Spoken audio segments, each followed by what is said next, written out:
तो ये कहानी है हमारे हीरो सुप्रीम गॉड एम्परर त्यानजुन की, जो कि कमजोरों के लिए एक मसीहा और जालिमों के लिए उनकी मौत था। त्यानजुन ने 10,000 साल पहले अच्छाई के लिए लड़ते हुए खुद को ही जान से मार लिया, पर दूसरी तरफ जब उसकी आंख खुली तो त्यानजुन ने जाना कि वो एक कमजोर से लड़के की बॉडी में रीइंकार्नेट हो चुका, जिसको तो सब लोग ट्रैश की तरह ट्रीट किया करते थे। त्यानजुन को ये सब देखकर कुछ अच्छा नहीं लगा, इसीलिए वो फैसला करता है कि वो मोयेन की बेइज्जती का बदला इन सब से लेगा। साथ ही साथ त्यानजुन को एक बार फिर से इस पूरे कॉन्टिनेंट का सबसे पावरफुल गॉड बनना था, जो सफर बिल्कुल भी आसान नहीं होगा, पर सुप्रीम गॉड मोयेन को कौन ही रोक सकता था। तो चलो फिर बिना वक्त जाया किए स्टार्ट करते हैं हमारे इस मजेदार सी सीरीज को। तो स्टोरी के स्टार्टिंग में हम एक इमॉर्टल किंग त्यानजुन को देखते हैं, जिसके पास एक बहुत ही पावरफुल स्क्रॉल था जो कि लाइफ और डेथ को कंट्रोल कर सकता है। लेकिन बुरे लोगों से ये बात कैसे हजम हो सकती थी, इसीलिए वो इस स्क्रॉल को त्यानजुन से हथियाना चाहते हैं। त्यानजुन भी जानता था अगर ये स्क्रॉल इनके हाथ लग गया तो ये दुनिया तबाह हो जाएगी, और स्क्रॉल को बचाने के चक्कर में उसने खुद को भी सेल्फ डिस्ट्रक्ट कर लिया। त्यानजुन की बॉडी तो खत्म हो चुकी, लेकिन उसकी सोल को उस स्क्रॉल ने अपने अंदर रख लिया। इसके बाद सीन शिफ्ट होकर यहाँ 10,000 साल बाद आ गया, जहाँ पर हम एक लड़के मोयान को देखते हैं। मोयान एक अल्केमी टीचर था, लेकिन कमाल की बात तो ये है कि उसके स्टूडेंट्स ही उसे बुली किया करते थे। मोयान के कल्टीवेशन लेवल के लो होने की वजह से वो इनका मुकाबला भी नहीं कर सकता। अब हम मोयान के बचपन का सीन देखते हैं, जहाँ पर वो कल्टीवेशन प्रैक्टिस करने की कोशिश कर रहा था, लेकिन वो इसमें कामयाब नहीं हो पाता, जिसकी वजह से उसके फादर ने उसे बायून सिटी भेज दिया, जहाँ पर उसकी एज के ही बच्चे उसे बुली किया करते थे। लेकिन मोयान की किस्मत तो जल्दी बदलने वाली है, क्योंकि उसकी बॉडी में एंटर कर चुकी है त्यानजुन इमॉर्टल किंग की सोल। त्यानजुन मोयान की बॉडी में आने के बाद सोच रहा होता है कि आखिर मैं इसी बॉडी में क्यों आया। तभी उसे मोयान की पास्ट लाइफ की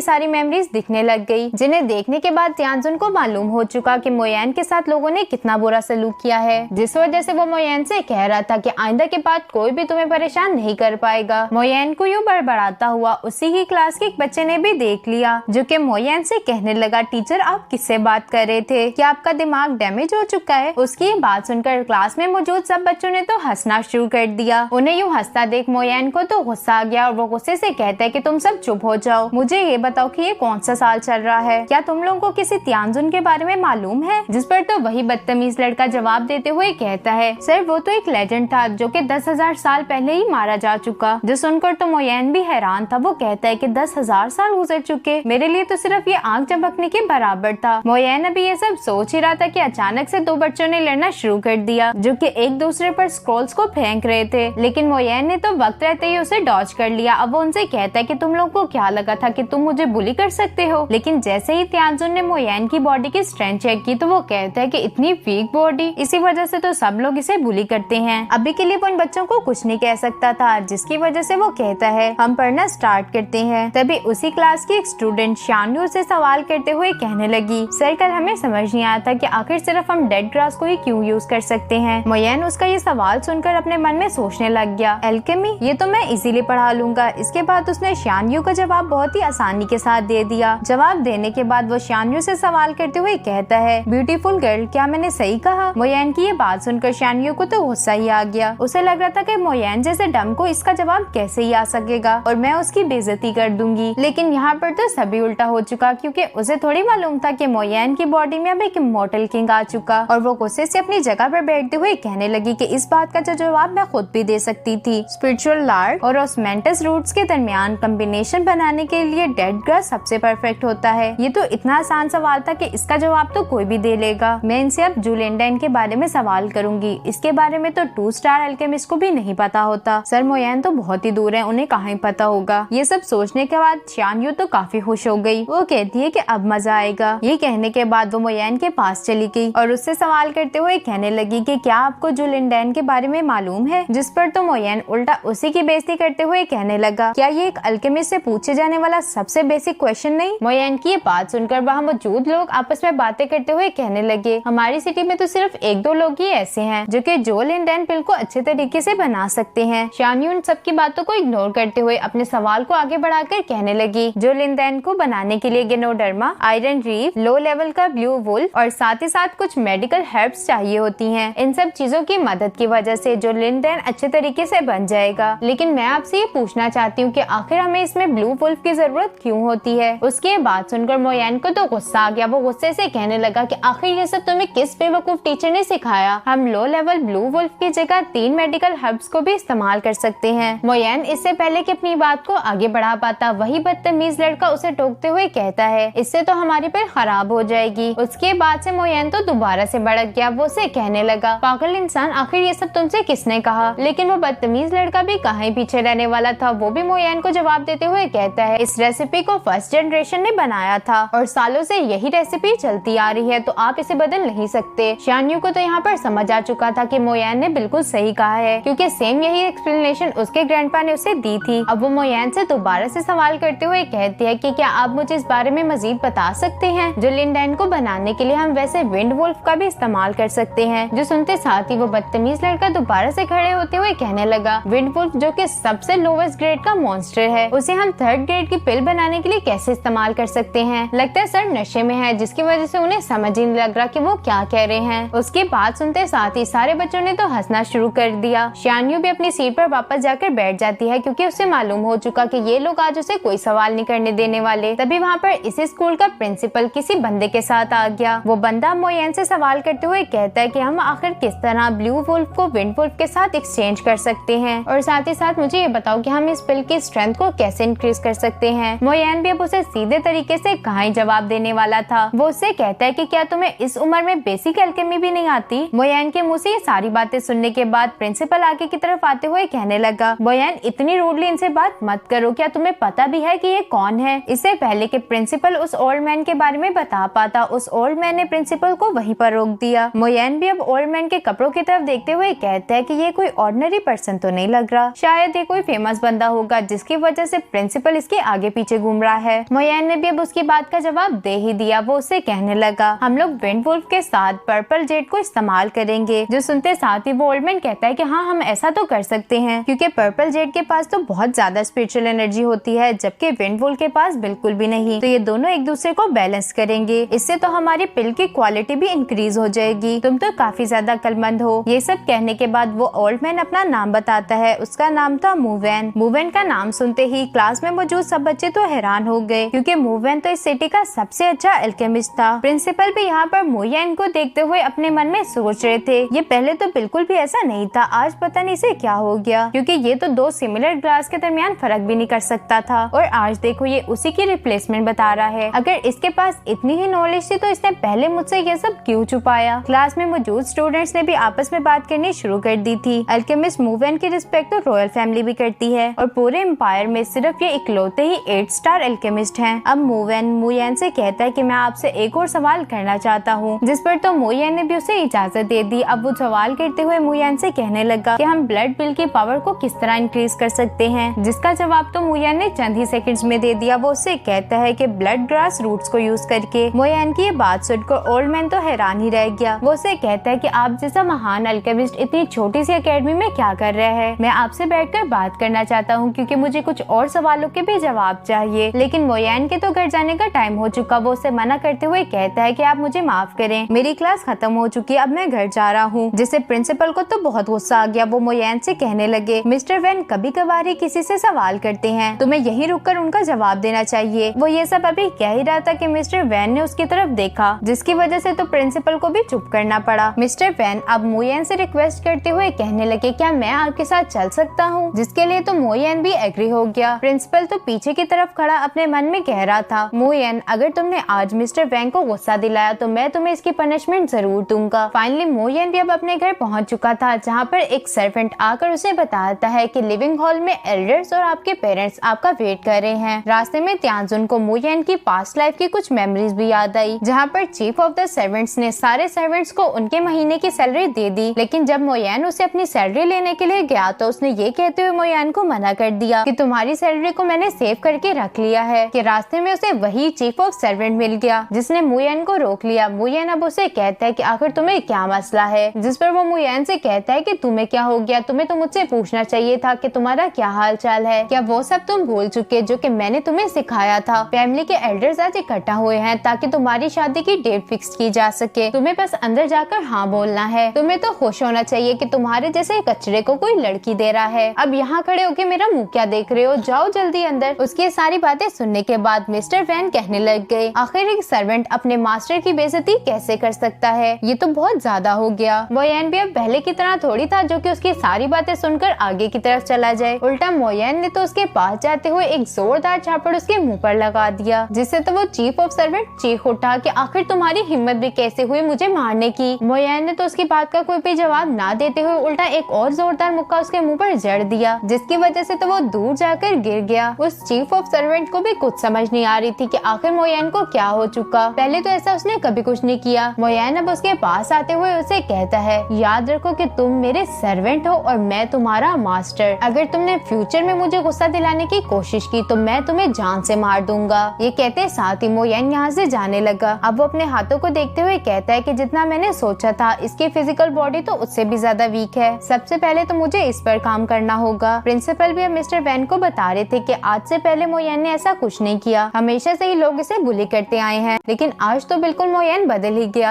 इसके बाद सीन शिफ्ट होकर यहाँ लिविंग हॉल के अंदर आ गया, जहाँ पर मोयन का फादर और बाकी के एल्डर्स बैठे हुए थे। मोयन का फादर किन फैमिली के हेड से कहता है, मेरा बेटा मुंह इतना ज्यादा लोगों में घुलता मिलता नहीं और ना ही वो इतनी ज्यादा बात करता है। तभी वहाँ पर मोयन भी पहुँच गया। मोयन का फादर उसे किन फैमिली से इंट्रोड्यूस करवाते हुए कहने लगा कि ये चेयरमैन किन है और ये इनकी बेटी किंग मेंग्यू है। मिस किन ने यहाँ पर एक मास्क पहना हुआ था, जिसे देखते हुए मोयन अपने मन में कह रहा था, क्या ये इसने इसलिए लगाया है क्योंकि ये बहुत खूबसूरत है, या ये भी तो हो सकता है कि ये मास्क इसलिए लगाती हूँ क्योंकि ये अंदर से चुड़ैल जैसी दिखती है। मुझे तो सोचकर भी डर ही लग रहा है। मोयन अभी मिस किन के बारे में ये सब सोच ही रहा था, तभी उसका फादर उससे कहता है, मैंने तुम्हारी शादी के लिए मिस किन को पसंद कर लिया और ये एक बहुत ही अच्छी फैमिली है। उन सबको तो यही लग रहा था कि मोयन बस यहाँ पर आएगा और हाँ कहकर चला जाएगा, लेकिन मोयन अब कोई बच्चा थोड़ी जिसे जो भी पकड़ाओगे वो ले लेगा। वो अपने फादर को मना करते हुए कहता है कि मैं मिस किन से शादी नहीं करना चाहता। मोयन के मुंह से ये बात सुनकर एल्डर फेंग युआन को तो गुस्सा आ गया, क्योंकि इन दोनों की शादी की वजह से इन्हें काफी फायदा होने वाला था। मोयन को तो एल्डर फेंग को देखते साथ ही अपने बचपन का सीन याद आ गया, जहाँ पर इसी का पौधा मोयन को मारा करता था, क्योंकि एल्डर फेंग ने उसे कहा था अगर तुम इसे मारकर आओगे तो मैं तुम्हें एक स्पिरिचुअल स्टोन दूंगा, जिसकी वजह से वो रोज ही मोयन को बुली करते थे। एल्डर फेंग युआन यहाँ पर गुस्से से मोयन से कहने लगे, तुमने मिस किन को देखा भी है कि वो कितनी खूबसूरत है। वो तुमसे शादी इसलिए करी है कि हमारी फैमिली को बेनिफिट हो सके। तुम्हारी औकात सिर्फ हमारी फैमिली में कूड़े के बराबर है। तुमसे आखिर शादी भी कौन करना चाहेगा। ये तो गनीमत जानो कि मिस किन तुमसे शादी कर रही हैं। चेयरमैन कब से तुम्हारी शादी की तैयारियां कर रहे थे, तुम्हें उनका कोई ख्याल है। मोयन को तो इन सारी बातों से कोई फर्क ही नहीं पड़ता था। वो एल्डर फेंग युआन से कहने लगा, आप आहिस्ता बोले, मुझे सुनाई देता है, मैं बहरा नहीं हूँ। आपने भी खुद ही तो बताया कि मिस किन एक ब्यूटीफुल लेडी और मैं एक ट्रैश, क्या हम दोनों की मैरिज सुटेबल रहेगी। इससे तो अच्छा है कि आप इसकी शादी अपने पोते मूशिया के साथ करवा दें। वैसे भी वो तो आपको काफी ज्यादा पसंद है और ये भी इतनी ब्यूटीफुल है, दोनों एक साथ अच्छे लगेंगे। जिससे तो एल्डर फेंग युआन इतना भड़क गया कि वो मोयन को मारने ही वाला था, क्योंकि यहाँ पर बहुत सारे लोग मौजूद थे, इसलिए वो ऐसा कर नहीं सकता था। वो जाकर वापस अपनी सीट पर बैठ जाता है। फर्स्ट एल्डर के बैठते साथ ही सेकंड एल्डर को कोई कीड़ा काटने लग गया, जिस वजह से वो खड़ा होते हुए मोयन से कहने लगा, तुमने आज तक अपनी फैमिली के लिए किया ही क्या है। तुम ये चाहते हो कि सारी जिंदगी तुम्हारी फैमिली तुम्हें खिलाए। मोयन अब उसका मुंह बंद करने के लिए उसे जवाब देते हुए कहने लगा, वैसे आपके बेटे तो मुझसे ज्यादा ही खाते हैं, क्या आपको वो मुझसे बेहतर लगते हैं। आज तक उन्होंने भी क्या ही किया है हमारी फैमिली के लिए। मोयन ने तो सेकंड एल्डर की अच्छी खासी बेइज्जती करके रख दी। एल्डर फेंग युआन दोबारा से बीच में बोलता हुआ कहता है, अपने आप को उन लोगों से कंपेयर मत करो, वो हमारी मुंह फैमिली के पिलर्स बनेंगे, क्योंकि वो बहुत ही ज्यादा जीनियस हैं। तुम्हें क्या लगता है तुम हो। मोयन उसकी बात का कोई जवाब दे पाता, इससे पहले ही वो सर्वेंट्स का चीफ लाओ शियू यहाँ पर पहुँच गया, जो कि रोते हुए एल्डर से कहने लगा, यंग मास्टर मोयन ने मुझे 2 दफा थप्पड़ मारा। एल्डर, सेकंड एल्डर और फैमिली के हेड से मैं सिर्फ इंसाफ चाहता हूँ। लाओ शियू को यूँ रोता देख सेकंड एल्डर को तो बहुत गुस्सा आ गया। वो भड़कते हुए मोयन से कहने लगा कि तुम अपनी हद से आगे बढ़ चुके। लाओ शियू को हमारी फैमिली में 20 साल से भी ज्यादा हो चुके, ये हमारी फैमिली के साथ बहुत ही ज्यादा लॉयल है। मोयन, तुम्हारी हिम्मत भी कैसे हुई इस पर हाथ उठाने की। मोयन तो अब उसे एरोगेंटली जवाब देते हुए कहता है, इसने मुझ पर चिल्लाने की हिम्मत की, जिसकी वजह से उसे पहला थप्पड़ पड़ा, साथ ही साथ इसने मेरी इंसल्ट भी की। क्या इसे पनिशमेंट नहीं मिलनी चाहिए थी। सेकंड एल्डर तो मोयन की कोई भी बात सुनने के लिए तैयार ही नहीं था। वो उल्टा मोयन को ही डांटते हुए कहता है कि अपनी बकवास बंद करो, असल मसला तुम हो। तुमने एक सर्वेंट को मारा, क्या तुम्हें फैमिली रूल्स के बारे में नहीं पता। जिस पर मोयन उसे कहता है, अच्छा फैमिली रूल्स, क्या फैमिली रूल्स में ये भी आता है कि आप किसी की जबरदस्ती शादी करवा दें। उसे ये कहने के बाद मोयन अब अपने फादर से कहता है, फादर मैं ये शादी नहीं कर सकता। मोयन के मुँह से ये बात सुनकर वहाँ मौजूद मौजूद एल्डर्स और मुयेन का फादर सभी हैरान हो गए कि आखिर मुयेन ये क्या कह रहा है। एल्डर फेंगियान तो यहाँ पर गुस्से से खड़ा होता हुआ कहने लगा, अगर तुम शादी नहीं भी करना चाहते तब भी तुम्हें करनी पड़ेगी। ये कहते साथ ही वो मुयेन पर हाथ उठाने ही वाले थे। अब मुयेन उसे कहता है कि क्या आप मुझे मारना चाहते हैं, लेकिन अफसोस आप ऐसा कर नहीं पाएंगे। ये कहते साथ ही उसने प्रिंसिपल लू को आवाज दे दी। वो उनसे चिल्लाते हुए कह रहा था कि प्रिंसिपल लू, क्या आपको मेरी कोई परवाह नहीं? यहाँ पर लोग मुझे मारने के लिए आ रहे हैं। मैं आपकी एकेडमी का टीचर हूँ, आपको मुझे बचाना चाहिए। प्रिंसिपल लू तो इस मैटर में नहीं पढ़ना चाहते थे, लेकिन मिस्टर वैन की वजह से उन्हें मजबूरन बीच में आना पड़ा। प्रिंसिपल लू भी अंदर की तरफ आते हुए सबसे माफी मांगकर कह रहे थे, प्लीज मुझे इंटरफेयर करने के लिए माफ कर दीजिएगा। अब वो मुयेन के पास आते हुए उससे कहने लगे, लिटिल बास्टर, आखिर तुमने बीच में मुझे क्यों घसीटा? तुम्हें तो मैं बाद में देख लूंगा। यहाँ मौजूद सब लोगों को मिस्टर वैन के बारे में तो कुछ पता ही नहीं था कि आखिर वो कौन है। प्रिंसिपल लू मिस्टर वैन को चेयर पर बैठने के लिए कह रहे थे, जबकि मिस्टर वैन ने मना करते हुए प्रिंसिपल लू को ही चेयर पर बिठा दिया। एल्डर फेंगयुआन प्रिंसिपल लू के पास आकर उनसे कहता है, मैंने तो एक्सपेक्ट भी नहीं किया था कि आप आज यहाँ पर आएंगे, आपने तो मुझे सरप्राइज ही कर दिया। जिस पर प्रिंसिपल लू उसे जवाब देते हुए कहता है कि ऐसी कोई बात नहीं, मैं बस मुयेन से मिलने के लिए आया था। एल्डर फेंगयुआन अब ये चाहता था कि प्रिंसिपल लू भी मुयेन के खिलाफ हो जाए, जिस वजह से वो उन्हें भड़काने के लिए बोल रहा था। प्रिंसिपल लू, आपने तो सब कुछ सुन ही लिया कि मुयेन हमारे फैमिली रूल्स को बे नहीं कर रहा। मुयेन ने तो हमारे एक वेटर पर भी हाथ उठा दिया, इसे तो इसके लिए अच्छी सजा मिलनी चाहिए। प्रिंसिपल तो यहाँ पर अपने मन में सोच रहा था, मुयेन मिस्टर वैन को पसंद आ गया, अगर मैं इसे डिफेंड नहीं करता तो ये मेरे लिए मुश्किलात खड़ी कर देंगे, इसलिए मुझे इसका साथ ही देना होगा। ये सब सोचने के बाद प्रिंसिपल लू कहता है, बच्चों की शादी तो वहीं पर करनी चाहिए जहाँ पर उनकी मर्जी हो। चेयरमैन मू, क्या आप ऐसा नहीं सोचते? इससे तो मुयेन का फादर भी एग्री था, लेकिन सेकंड एल्डर को तो मिर्ची लगनी शुरू हो गई, इसीलिए वो प्रिंसिपल लू से कहता है, मुयेन ने तो 10 सालों से हमारी फैमिली के लिए कुछ किया ही नहीं। अब जब किन और मू फैमिली दोनों चाहती है कि इन दोनों की शादी हो जाए, ये गार्बेज ना सिर्फ इसने मिस किन से शादी करने के लिए मना किया, बल्कि मेरे सर्वेंट को भी मारा जिसने आज तक हमारी मू फैमिली के लिए इतना कुछ किया। मुयेन, तुम्हें तो हम सबके सामने नाक रगड़ कर माफी मांगनी चाहिए। सेकंड एल्डर के मुंह से ये सारी बातें सुनकर मिस्टर वैन भी खुद को रोक नहीं पाए। वो सेकंड एल्डर से कहते हैं, क्या इस तरह की बातें तुम जैसे एल्डर को करनी चाहिए? उस बटलर ने अपने यंग मास्टर की बेइज्जती की थी, एक थप्पड़ तो अभी भी उसके लिए कम है। तुम जो कि मू फैमिली के एक एल्डर हो, बगैर सोचे समझे कि क्या गलत है और क्या सही, सारा का सारा इल्जाम तुमने मुयेन पर लगा दिया। सेकंड एल्डर को भी अच्छे तरीके से पता था कि यहाँ पर उसी की गलती है, लेकिन वो अपनी बेइज्जती किसी से कैसे ही होने दे सकता था। इसीलिए वो मिस्टर वैन से कहता है, ओल्ड मैन, ये हमारी फैमिली का इंटरनल मैटर है, इससे तुम्हारा कोई लेना देना नहीं। मिस्टर वैन अब उससे कहता है कि हाँ, मेरा इस बात से कोई लेना देना नहीं, लेकिन मैं मुयेन का एक गेस्ट हूँ। यहाँ पर एंटर होते साथ ही मैंने इतनी सारी चीजें देख ली, क्या आप लोग अपने गेस्ट का वेलकम इस तरह से करते हैं? जिस पर तो सेकंड एल्डर सवालिया अंदाज में कहता है, गेस्ट? कौन है गेस्ट? तुम तो हमारे कोई गेस्ट नहीं हो, हमारे गेस्ट तो सिर्फ प्रिंसिपल लू हैं। हमने यहाँ पर तुम्हें इनवाइट नहीं किया, इसलिए तुम दफा हो जाओ यहाँ से। मिस्टर वैन की सेकंड एल्डर से क्यों बेइज्जती होता देख प्रिंसिपल लू को तो बहुत गुस्सा आ गया। वो गुस्से से खड़ा होकर सेकंड एल्डर से कहने लगा, अब बस कर जाओ, तुम्हारी हिम्मत भी कैसे हुई ये सब कहने की? मिस्टर वैन को मुयेन ने अपने घर एक गेस्ट के तौर पर इनवाइट किया था और तुम उनसे इस तरह रूडली कैसे बात कर सकते हो? मिस्टर वैन का तो नाम सुनते साथ ही ये दोनों एल्डर ही चौंक गए, क्योंकि उन्होंने भी मिस्टर वैन के बारे में सुन रखा था। चेयरमैन किन भी अब यहाँ से जाने वाले थे। चेयरमैन मू उनसे माफी मांगते हुए कहता है कि आज जो कुछ भी हुआ मैं उसके लिए माफी चाहता हूँ, जिस पर चेयरमैन किन उनसे कहता है कि आपको माफी मांगने की कोई जरूरत नहीं, क्योंकि इसमें आपकी कोई गलती नहीं। मेरी बेटी ही बचपन से बीमार है, जिसकी वजह से ये शादी, इससे पहले कि आगे वो कुछ कह पाते, लेकिन चेयरमैन मू उन्हें बीच में ही रोकते हुए कहने लगे, आज पता नहीं कैसे मिस्टर वैन हमारे घर पर आ गए, साथ ही साथ मुयेन का रवैया भी कुछ बदला हुआ था। मैं आज रात में ही उससे इस बारे में बात करता हूँ, वो डेफिनेटली इस मैरिज के लिए मान जाएगा। ये सब सुनने के बाद चेयरमैन किन भी वापस से अपने घर की तरफ रवाना हो गए। रास्ते में मिस किन अपने ग्रैंडपा से कह रही थी, ग्रैंडपा, मैंने तो सुना था कि मुयेन बहुत ही ज्यादा यूजलेस है, लेकिन मुझे देखकर तो ऐसा कुछ नहीं लगा। मेरे ख्याल से मुयेन के बारे में जितने भी रूमर्स थे वो सारे के सारे झूठ हैं। लेकिन मुझे एक बात की समझ नहीं आ रही कि आखिर मिस्टर मू की रेपुटेशन इतनी ज्यादा खराब किसने कर दी? जिस पर चेयरमैन किन उसे जवाब देते हुए कहता है कि इन सारी बातों से हमारा कोई ताल्लुक नहीं। मुझे लगता है कि अगर तुम्हारी शादी मुयेन के साथ हो गई तो वो तुम्हारी स्ट्रेंज डिजीज का कोई ना कोई हल तो जरूर निकाल लेगा। इसके बाद सीन शिफ्ट होकर यहाँ मुयेन पर आ गया, जिसे तो मिस्टर वैन सवाल पर सवाल किए जा रहे थे। इन सब सवालों की वजह से मुयेन भी काफी पक चुका। वो अपने मन में कह रहा था कि कोई तो इस मिस्टर वैन का मुंह बंद करवा दो।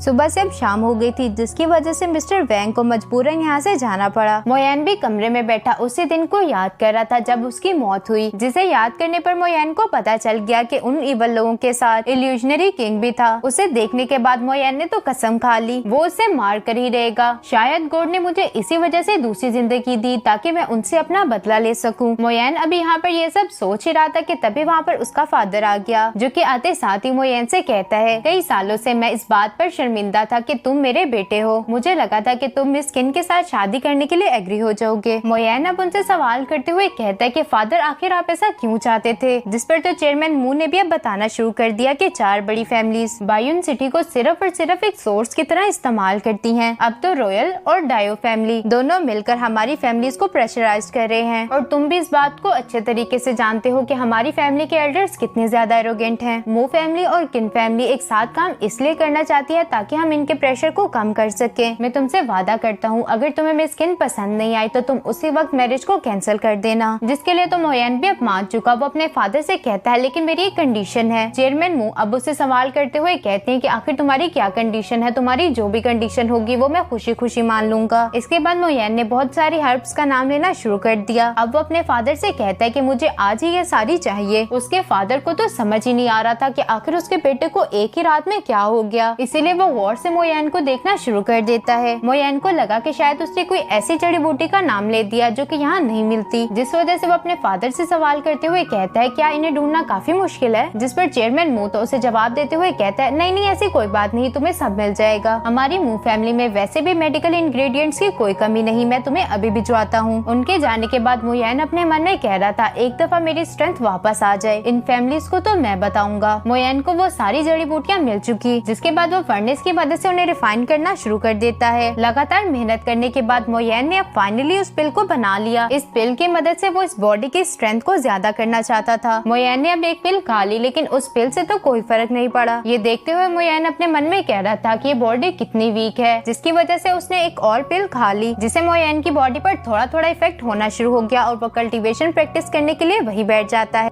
जिसकी वजह से मोयन की स्ट्रेंथ अब पहले से ज्यादा हो चुकी। अब वो खुद से ही कहने लगा, अगर बुढ़ा लियाओशी अब मेरे सामने आया तो मैं तो इस बार उसका मुंह ही तोड़ दूंगा। उसकी हिम्मत भी कैसे हुई मेरी शिकायत एल्डर से लगाने की। ये सब सोचते हुए मोयन अभी यहाँ से जाने ही वाला था कि अचानक से उसके सर में दर्द होने लग गई और उसे पास्ट के विजन्स आने लग गए, जहाँ पर वो उसी स्क्रॉल को देखता है जहाँ पर बहुत सारे लोग उस स्क्रॉल को लेने के लिए आए थे, लेकिन उस स्क्रॉल ने अपनी पावर्स का इस्तेमाल करते हुए उन सबको वहीं पर जान से मार दिया। त्यांजू को सिर्फ एक ही बात तंग कर रही थी कि आखिर वो मोयन की बॉडी में ही क्यों जागा। उसके अंदाजे से मोयन का उस स्क्रॉल के साथ कोई ना कोई ताल्लुक जरूर था। ये सब सोचते हुए मोयन खुद से ही कह रहा था, अब मुझे क्या करना चाहिए। तभी अचानक से उसी स्क्रॉल से बहुत सारी पावर्स निकलकर मोयन की बॉडी में जाने लगी, जिससे मोयन को तो काफी ज्यादा पेन हो रही थी। इसलिए उसने इस पावर को एब्सॉर्ब करना बंद कर दिया। लेकिन जैसे ही मोयन ने अपने बदले के बारे में सोचा, वो इस सारी तकलीफ को भूलते हुए दोबारा से कल्टीवेशन करने के लिए बैठ गया और उसने दोबारा से स्क्रॉल की पावर्स को एब्सॉर्ब करना शुरू कर दिया। और बहुत देर कल्टीवेशन करने की वजह से अब उसकी स्ट्रेंथ भी पहले से 4 गुना ज्यादा हो चुकी थी। मोयन अभी यहाँ पर खुश हो ही रहा था कि तभी यहाँ पर एक एरोगेंट सा लड़का आ गया, जो कि और कोई नहीं बल्कि सेकंड एल्डर का सन मू चैन था, जिसे तो देखते साथ ही त्यांजुन को फ्लैशबैक आ गया कि कैसे ये मू यन को परेशान किया करता था। मू चैन यहाँ आगे की तरफ आकर मू यन का कॉलर पकड़ते हुए कहने लगा, कुत्ते कमीने तेरी हिम्मत भी कैसे हुई मेरे फादर से ऐसे बात करने की। मू यन तो उसकी सारी बातों को इग्नोर करते हुए यही सोच रहा था, सब लोग इसे जीनियस कहते हैं और ये एक ऐसा जीनियस है जो कि रेलम ऑफ फ्लैश के 5वें स्टेज पर है। मुझे तो ये कोई जीनियस नहीं लगता। मोयन अभी ये सब सोच ही रहा कि मू चैन ने उसके कॉलर की मदद से उसे ऊपर उठा लिया। अब वो मोयन से कहता है कि ये सब तुम्हारी वजह से हुआ, तुमने हेड वेटर को हिट किया। कल तो तुम बहुत बहादुर बन रहे थे और मेरे फादर को भी मजबूर किया कि वो तुम्हारे सामने झुके। तुम्हारे लिए बेहतर यही होगा कि तुम फौरन से जाकर मेरे फादर के सामने घुटनों के बल बैठकर माफी मांगो। लेकिन मोयन के तो उसकी धमकियों से कोई फर्क ही नहीं पड़ता। वो उससे कहता है कि नील डाउन, आई एम सॉरी। जो सुनकर मू चैन उसे कहता है कि हाँ बिल्कुल ऐसे ही, जो कि उसे समझ ही नहीं आया। अब मू चैन दोबारा से मोयन को धमकाते हुए कहने लगा, क्या तुम चाहते हो कि जैसा मैं तुम्हारे साथ बचपन में सलूक करता था वही करूं? ये कहते साथ ही उसने मोयन को छोड़ दिया। त्यांजुन को मोयन के बचपन के फ्लैशबैक आए, जहाँ पर छोटा सा मोयन डरते डरते अपने घर की तरफ जा ही रहा था कि अचानक से किसी ने अपनी पावर्स का इस्तेमाल करते हुए उस पर अटैक कर दिया और वो बंदा और कोई नहीं बल्कि मू चैन मुयेन था। अब वो मुयेन के पास आकर उसके मुंह पर पाँव रखते हुए कहता है, तुम तो एक गार्बेज हो, चलो जल्दी से खड़े हो जाओ और कुत्तों की तरह भौंकना शुरू कर दो। तुम्हें तब तक भौंकना होगा जब तक मैं सेटिस्फाइड नहीं हो जाता। ये लोग तो मुयेन के साथ जानवरों से भी बुरा सलूक किया करते थे। ये सब याद करने पर त्यानजुंग को तो मुयेन के लिए काफी बुरा लगा और साथ ही साथ उसे बहुत गुस्सा भी आता है। वो अपने मन में ही मुयेन से कह रहा था, मुयेन मैं तुम्हारी इस तरह से बेइज्जती कभी दोबारा नहीं होने दूंगा। मुचैन की तो जान को सुकून ही नहीं था। वो दोबारा से मुयेन की बेइज्जती करते हुए कहने लगा, तुम उधर मुंह उठाकर क्या खड़े हो, जल्दी से अपने घुटनों पर झुककर मुझसे माफी मांगो अगर तुमने मेरी बात ना मानी। याद रखो कि मैं तुम्हारे साथ उतना अच्छा नहीं हो पाऊंगा जितना अच्छा बचपन में था। देखो तो सही, कह तो ऐसे रहा है जैसे बचपन में बड़ा उसे फूलों के हार पहनाता रहा है। साथ ही साथ मुयेन ये भी कहने लग गया कि मुझे इस बात से कोई फर्क नहीं पड़ता कि तुम्हारे मिस्टर वैन के साथ कितने अच्छे ताल्लुकात हैं। मुयेन उसकी ये सारी बातें सुनने के बाद उसे कहता है कि नील डाउन मैं नहीं बल्कि तुम होगे। मुयेन की ये बात सुनकर मुचैन को तो बहुत हंसी आ गई। वो कहता है कि मैं, तुम होश में तो हो? तुम्हें क्या लगता है अगर तुम्हारे थोड़े से रिलेशनशिप मिस्टर वैंग के साथ अच्छे हो गए तो तुम मुझे ये सब कह सकते हो? लगता है तुम अपनी औकात भूल चुके, तुम्हें दोबारा से याद दिलवानी पड़ेगी। ये कहते साथ ही मुचैन ने अपनी पावर्स को एक्टिवेट करते हुए मुयेन पर अटैक करने के लिए आगे बढ़ गया। वो अब टोंग बाई फिस्ट टेक्निक का इस्तेमाल करते हुए मुयेन पर हमला करना चाहता था। मुयेन भी अब अपनी पावर्स को एक्टिवेट करते हुए उसे कह रहा था कि आज मैं तुम्हें बताऊंगा कि असल ट्रैश कौन है। और ये कहते साथ ही उसने अपनी जेट डिस्ट्रॉयर टेक्निक का इस्तेमाल कर लिया। अब इन दोनों के पंच एक दूसरे से टकरा चुके थे, जिसकी वजह से बहुत ज्यादा एनर्जी निकलना शुरू हो गई। उस एनर्जी की स्ट्रेंथ इतनी ज्यादा थी कि वहाँ पड़ा फर्नेस भी नीचे गिर गया। मुचैन के अंदर इतनी ज्यादा हिम्मत नहीं थी कि वो और ज्यादा मुयेन के हमले को रोक सके, क्योंकि उसकी उंगलियों में बहुत तेज दर्द होना शुरू हो चुका था और वो चिल्लाते हुए कह रहा था कि मम्मी मुझे बचा लो। लेकिन मुयेन भी उसे कहाँ ही बख्शने वाला था। उसने अपनी पावर्स का इस्तेमाल करते हुए उसे दूर पटक दिया। मुचैन तो यहाँ पर जोर जोर से रोते हुए कह रहा था, मेरा